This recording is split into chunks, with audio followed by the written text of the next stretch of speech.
Sabi po ni Ombudsman Remulla na meron daw siyang copy sa cellphone niya. No? Pwede po natin pahabain ang usapan na to.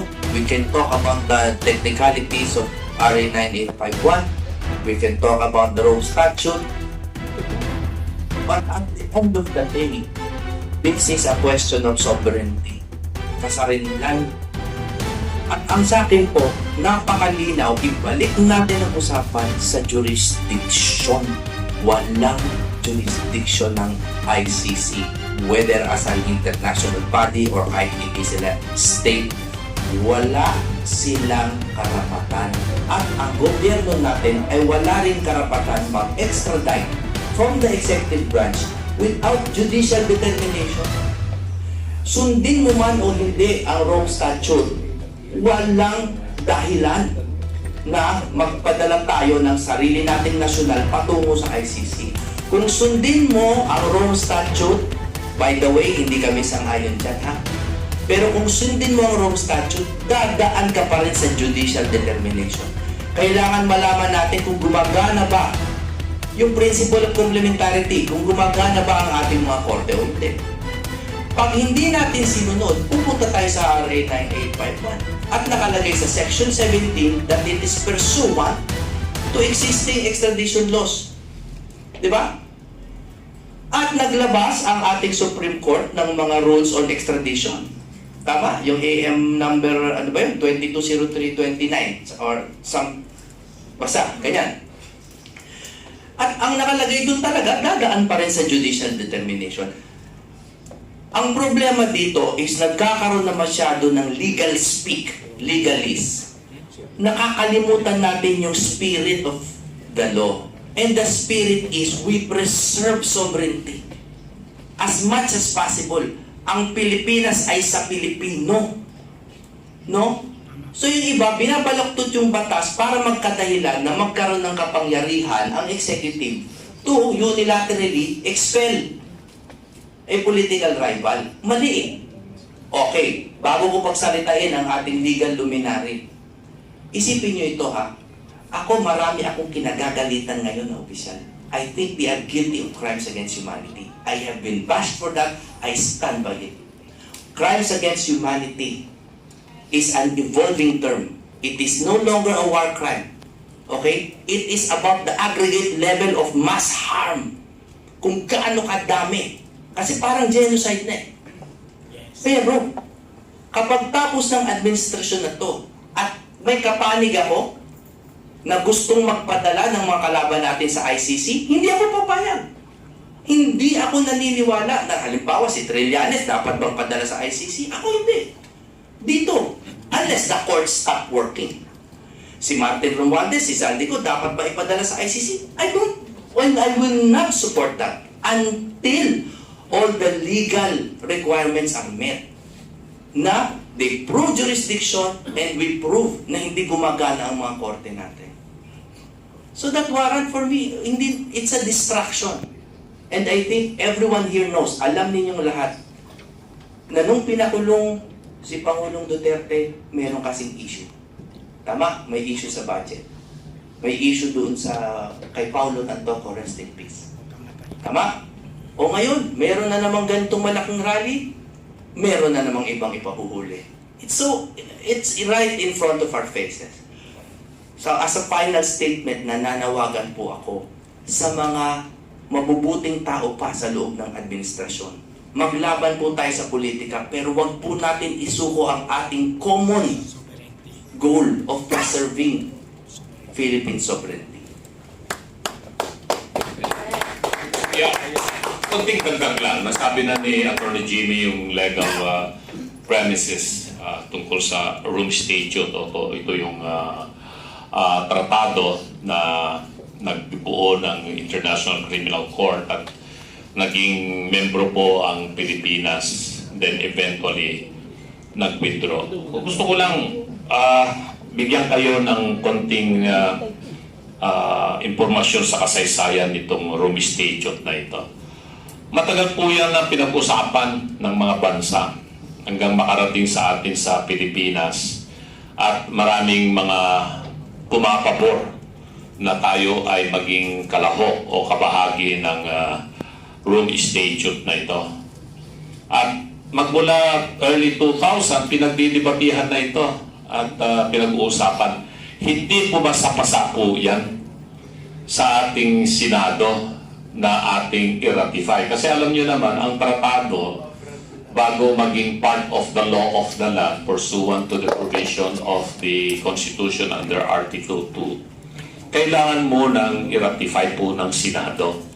Hindi ma-ratify yan kasi nga sinasabi ng ating mga magagaling na mga senador na pag tayo ay pumasok sa Rome Statute, that is a diminution of our sovereignty. Sinusurrender natin yung ating kasarinlan sa ICC.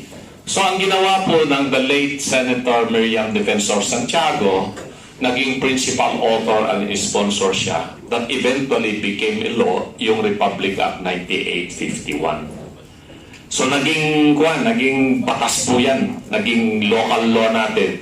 At lahat ng mga nasasakupang mga instances or crimes or whatever you call it, under the Rome Statute, napaloob po yan sa 9851.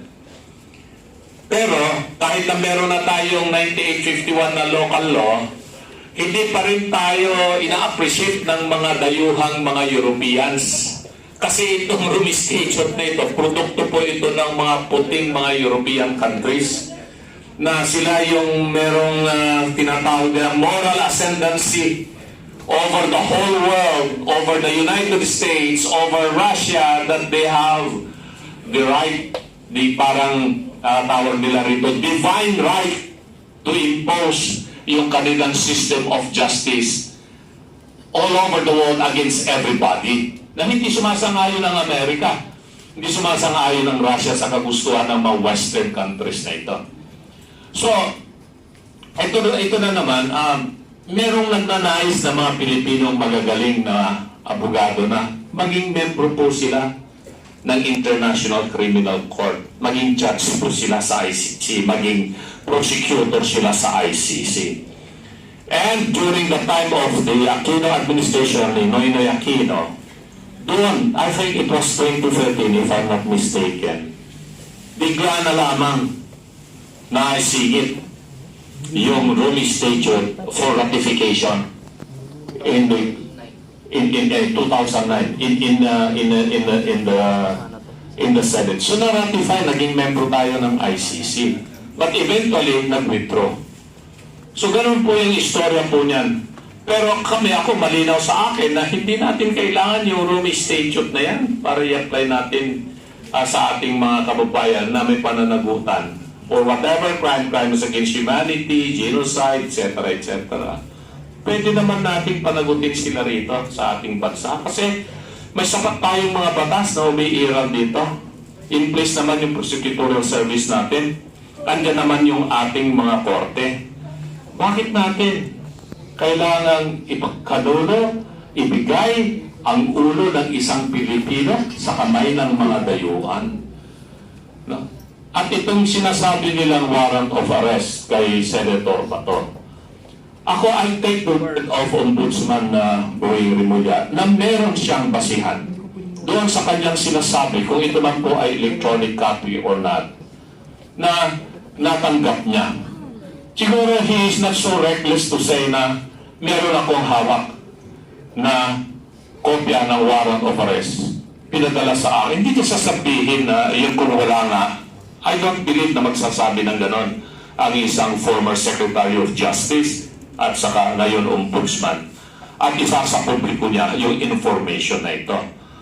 Ako, I'm going to take that as truth, yung sinabi ni Ombudsman Rimulya. And I'm happy in a way para mabigyan ng advance information ang taong bayan at papag-usapan din itong issue ito. Kasi konektado pa rin ito doon sa naunang nangyari kay Tatay Digong Pag nagkaroon ng tinatawag natin na kidnapping, pagtatawag din palipinahe.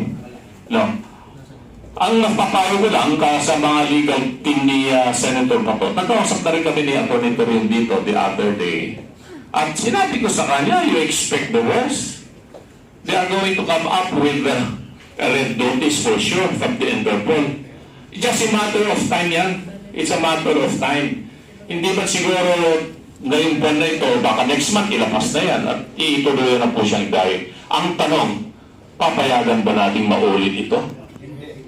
Papayagan ba natin, despite na meron ng bagong extradition rules na nilabas ng Supreme Court in relation to the provision of Republic Act 9851, Section 17, and in accordance with our existing procedure under the rules of court, niliwanag na po yan ng ating Korte Suprema. At masaya rin ako sa naging pahayag ng Executive Secretary Bersamin, a former Chief Justice of the Supreme Court, that if and when that warrant of arrest against Senator Bato will be warded to our Department of Foreign Affairs, which is supposed to be the agency that will have first crack on this, na hindi may surrender or naarestuhin ka agad si Senator Bato at tapos iso-surrender sa dahil without the intervention of our courts. Hopefully, sundin po nila ito.